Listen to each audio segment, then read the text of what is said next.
Hello दोस्तों, healthy stocks channel में आप सभी का दिल से स्वागत है। आज है 29 मई 2024।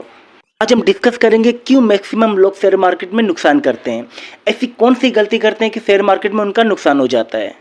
पॉइंट्स को समझेंगे, उन कारणों को समझेंगे जिसकी वजह से लोग शेयर मार्केट में नुकसान कर बैठते हैं। शेयर मार्केट में दो कैटेगरी के लोग होते हैं, एक होते हैं 5% वाले और एक होते हैं 95% वाले। तो जो 95% वाले हैं वो हमेशा लॉस में रहते हैं और जो 5% वाले हैं वो हमेशा प्रॉफिट में रहते हैं। तो जो 95% वाले हैं वो हमेशा लॉस क्यों करते हैं, आइए फाइंड आउट करते हैं और समझते हैं उन कारणों को जिसके वजह से वो हमेशा नुकसान करते हैं। तो आज का वीडियो बहुत ही ज़्यादा इंपॉर्टेंट होने वाला है, बहुत ही ज़्यादा इन्फॉर्मेटिव होने वाला है। तो वीडियो को बिना स्किप किए पूरा देखें। इस वीडियो को देख के आपको इतना समझ में आ जाएगा कि मैक्सिमम लोग ऐसी कौन सी गलती करते हैं कि अपना मार्केट में वो नुकसान कर बैठते हैं।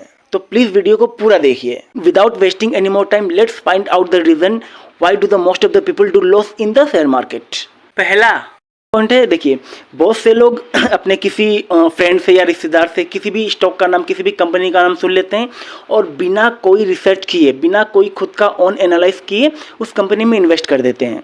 और होता ये है कि उस कंपनी का शेयर प्राइस 5 से 10% गिरता है और लोग पैनिक होकर घबरा के अपना स्टेक बेच के निकल जाते हैं और लॉस कर बैठते हैं। तो हमें ऐसा बिल्कुल नहीं करना है।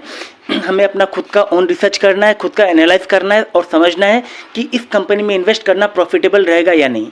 तो अब एनालाइज कैसे करना है, देखिए किसी भी कंपनी में इन्वेस्ट करने से पहले हमें उस कंपनी के फंडामेंटल्स देखने हैं, यानी उस कंपनी का फंडामेंटल एनालिसिस करना है। किसी भी कंपनी का फंडामेंटल एनालिसिस करके हमें समझ में आ जाता है कि कंपनी में कितना दम है, इसमें इन्वेस्ट किया जा सकता है कि नहीं। तो फंडामेंटल एनालाइज कैसे करना है इसे मैं मोटा मोटा समझा देता हूँ। इसके ऊपर डिटेल में मैं वीडियो में बाद में बता दूंगा, या यूट्यूब में इसके ऊपर मतलब फंडामेंटल एनालिसिस के ऊपर बहुत सारी वीडियोज़ हैं, उसे आप देख के आप समझ सकते हैं। तो किसी कंपनी का फंडामेंटल एनालाइज कैसे करना है मैं आपको एक एग्जांपल लेके समझाने की कोशिश कर रहा हूँ। एग्जांपल लेते हैं टाटा मोटर्स का। किसी भी कंपनी का डिटेल हमें किसी भी ऑनलाइन प्लेटफॉर्म पे मिल जाएगा, जैसे स्क्रीनर, टिकर टेप, मनी कंट्रोल। तो चलिए हम स्क्रीनर पे देख लेते हैं। अब यहाँ पे हम टाइप करेंगे टाटा मोटर्स। यहाँ पे खुल के आ गया टाटा मोटर्स का डिटेल्स। इस कंपनी का मार्केट कैप है 3,38,542 करोड़। ये एक लार्ज कैप कंपनी है और यहाँ पे आपको दिख रहा होगा करंट प्राइस, ये 52 वीक्स का हाई एंड लॉस यहाँ पे दिख रहा है। यहाँ पे दिख रहा है stock P, book value, dividend yield, ROC, ROE, face value. तो पी क्या है, बुक वैल्यू क्या है, डिविडेंड क्या है, आरओसी क्या है, आरओई क्या है, फेस वैल्यू क्या है, इसके ऊपर मैं डिटेल में मैं अलग से वीडियो बना दूंगा।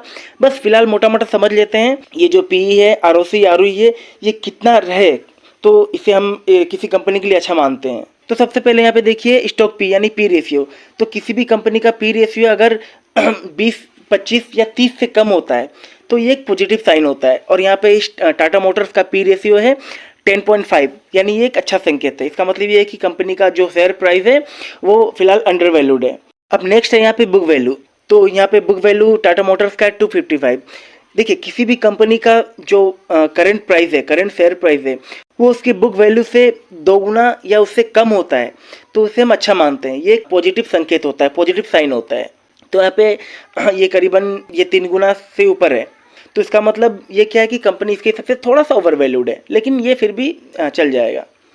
फिर नेक्स्ट है डिविडेंड यील्ड, और डिविडेंड यील्ड इस कंपनी का है 0.22%। देखिए जब कंपनी अपने प्रॉफिट से कुछ हिस्सा, कुछ परसेंट अपने शेयर होल्डर्स को देती है तो उसे कहते हैं डिविडेंड। अगर कोई कंपनी डिविडेंड पे आउट कर रही है अपने शेयर होल्डर्स को, इसका मतलब है कि कंपनी प्रॉफिटेबल है। ये एक बहुत ही पॉजिटिव साइन है। अगर कोई कंपनी कंटिन्यूसली अपने शेयर होल्डर्स को डिविडेंड पे आउट कर रही है, इसका मतलब ये है कि हम उस कंपनी में इन्वेस्ट कर सकते हैं, इन्वेस्ट करने का डिसीजन आराम से ले सकते हैं। खैर ये एकमात्र डिसाइडिंग फैक्टर नहीं है इन्वेस्टमेंट करने का, हमें और भी पैरामीटर्स चेक करने होते हैं इन्वेस्टमेंट करने के लिए। अब नेक्स्ट है देखिए आरओसी यानी रिटर्न ऑन कैपिटल एम्प्लॉयड। उसके बाद है आरओई यानी रिटर्न ऑन इक्विटी। देखिए आरओसी या आरओई किसी भी कंपनी का अगर 15 से ऊपर है तो उसे हम एक अच्छा संकेत मानते, तो हम उसमें इन्वेस्ट कर सकते हैं। ये एक पॉजिटिव साइन है। तो अभी तक हमने टाटा मोटर्स के जो फंडामेंटल्स देखे, इसके हिसाब से टाटा मोटर्स काफ़ी साउंड कंपनी है, काफ़ी बेहतरीन कंपनी है। अब आगे और एनालाइज करते हैं। हम थोड़ा और नीचे आएंगे। अब देखिए पीयर कंपैरिजन, यानी जितने भी कंपनीज है या टाटा मोटर की कॉम्पिटिटिव कंपनीज है। अब यहाँ पे हम चेक करेंगे कि इन सभी कंपनीज में सबसे कम पी रेशियो यानी price to earning ratio Tata motor का सबसे कम है, यानी हमें टाटा मोटर से एक बहुत ही सस्ते दाम में, अच्छे दाम में मिल रही है फिलहाल।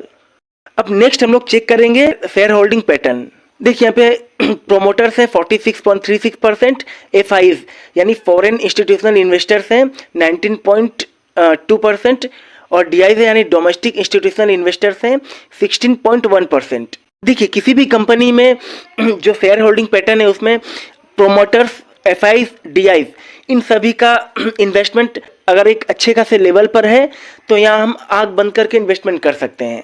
और किसी कंपनी में प्रोमोटर्स, एफआईडीआईज अगर बहुत कम है और वहाँ पे भर भर के पब्लिक भरी हुई है तो ऐसे कंपनी में हमें इन्वेस्टमेंट करने से बचना चाहिए।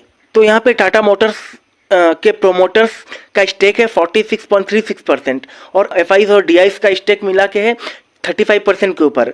यानी यहाँ पे टाटा मोटर्स हमें देखने को मिल रहा है कि काफ़ी अच्छी कंपनी है, काफ़ी साउंड कंपनी है, फंडामेंटली काफ़ी स्ट्रॉन्ग है। तो यहाँ पे हम टाटा मोटर्स में आंख बंद करके आराम से इन्वेस्टमेंट कर सकते हैं। तो इस तरह हम किसी भी कंपनी का फंडामेंटल्स देख के पता कर सकते हैं कि उस कंपनी में कितना दम है और वहाँ पे इन्वेस्टमेंट किया जा सकता है कि नहीं। किसी की बात सुनकर इन्वेस्टमेंट करने से अच्छा हम उस कंपनी का फंडामेंटल्स हम खुद चेक कर सकते हैं, खुद हम अपना ऑन एनालाइज कर सकते हैं और देख सकते हैं कि उस कंपनी में इन्वेस्टमेंट कर सकते हैं या नहीं। ये तो हो गया फंडामेंटल एनालाइज। अब नेक्स्ट इंपॉर्टेंट पॉइंट है, किसी स्ट्रॉन्ग फंडामेंटल वाले कंपनी में हमें इन्वेस्टमेंट कब करना है, टाइमिंग। देखिए बहुत से लोग स्ट्रॉन्ग फंडामेंटल वाले कंपनी में इन्वेस्टमेंट करने के बावजूद लॉस में रहते हैं। तो वो क्यों लॉस में रहते हैं? क्योंकि वो गलत टाइम पे इन्वेस्टमेंट करते हैं। जब किसी कंपनी का शेयर प्राइस जब बहुत ज़्यादा भाग चुका होता है, बहुत ज़्यादा उठ चुका होता है, तब उस समय इन्वेस्टमेंट करते हैं। और जब इन्वेस्टमेंट करते हैं उस समय शेयर प्राइस में करेक्शन होता है और शेयर प्राइस नीचे गिर जाता है और नुकसान हो जाता है। तो अब सवाल उठता है कि हम कब इन्वेस्ट कर सकते हैं, कौन से टाइम पे, कब, कैसे हमें पता चलेगा कि शेयर प्राइस अभी उठने वाला है या शेयर प्राइस में भी गिरावट होने वाली है। तो ये पता चलेगा हमें टेक्निकल एनालाइज से। मान लीजिए किसी कंपनी का शेयर प्राइस ऐसे ऐसे ऐसे ऐसे ऐसे ऐसे ट्रेड कर रहा है। मान लीजिए किसी कंपनी का शेयर का प्राइस इस पॉइंट पे है 50 रुपीज़ और इस पॉइंट से शेयर का प्राइस भागते भागते भागते इस पॉइंट तक मान लीजिए पहुंच गया 200। और बहुत से लोग क्या करते हैं, इस पॉइंट पे, इस स्पाइक पे, इस ऊंचाई पे जाके शेयर को खरीद लेते हैं, मान लीजिए 200 पे। और ठीक जैसे वो शेयर यहाँ पे खरीदते हैं उसके बाद शेयर में गिरावट होना शुरू हो जाता है और शेयर प्राइस 200 से गिर के 100 तक पहुँच जाता है। और लोग यहाँ पे पैनिक कर जाते हैं कि उन्होंने 200 का शेयर खरीदा था और वो शेयर प्राइस 200 से गिर के 100 तक पहुँच गया और यहाँ पे वो पैनिक होके लॉस बुक करके निकल जाते हैं। क्योंकि हर स्पाइक के बाद, हर ऊंचाई के बाद शेयर में करेक्शन आता है। हालांकि ये फंडामेंटली काफ़ी स्ट्रॉन्ग कंपनी है, उसके बावजूद लोग नुकसान करके अपना लॉस बुक करके निकल जाते हैं। तो एंट्री लेने का टाइमिंग, इन्वेस्ट करने का टाइमिंग बहुत मैटर करता है। याद रखिएगा, हमें हमेशा स्पाइक पे नहीं खरीदना है, ऊंचाई पे नहीं खरीदना है, हमें हमेशा डिप्स पे खरीदना है, हमेशा गिरावट पे खरीदना है। अब डिटेल में फंडामेंटल एनालिसिस कैसे करना है, डिटेल में टेक्निकल एनालिसिस कैसे करना है, आरओई क्या है, पी क्या है, आरओसी क्या है, इसे हम अलग वीडियो में डिटेल में समझेंगे। अब चलिए नेक्स्ट पॉइंट की बात करते हैं। Apart from all these important points, there is a most important point to be succeed in the share market is you must have patience in your mind. Suppose you invest in a strong fundamental company at the right time as well, but you don't have patience. I can bet you can't be a profitable investor ever in your life. याद रखिए, धैर्य एक trader का, एक investor का गहना है। अगर आपके अंदर धैर्य नहीं है तो पूरे जीवन में आप कभी एक सफल इन्वेस्टर नहीं बन पाएंगे, आप शेयर मार्केट में कभी प्रॉफिटेबल नहीं बन पाएंगे। आई होप आप लोगों को समझ में आ गया होगा कि लोग मार्केट में नुकसान क्यों करते हैं। If you like the video then give a like to the video, do subscribe to the channel and press the bell icon to get the notification of the coming videos.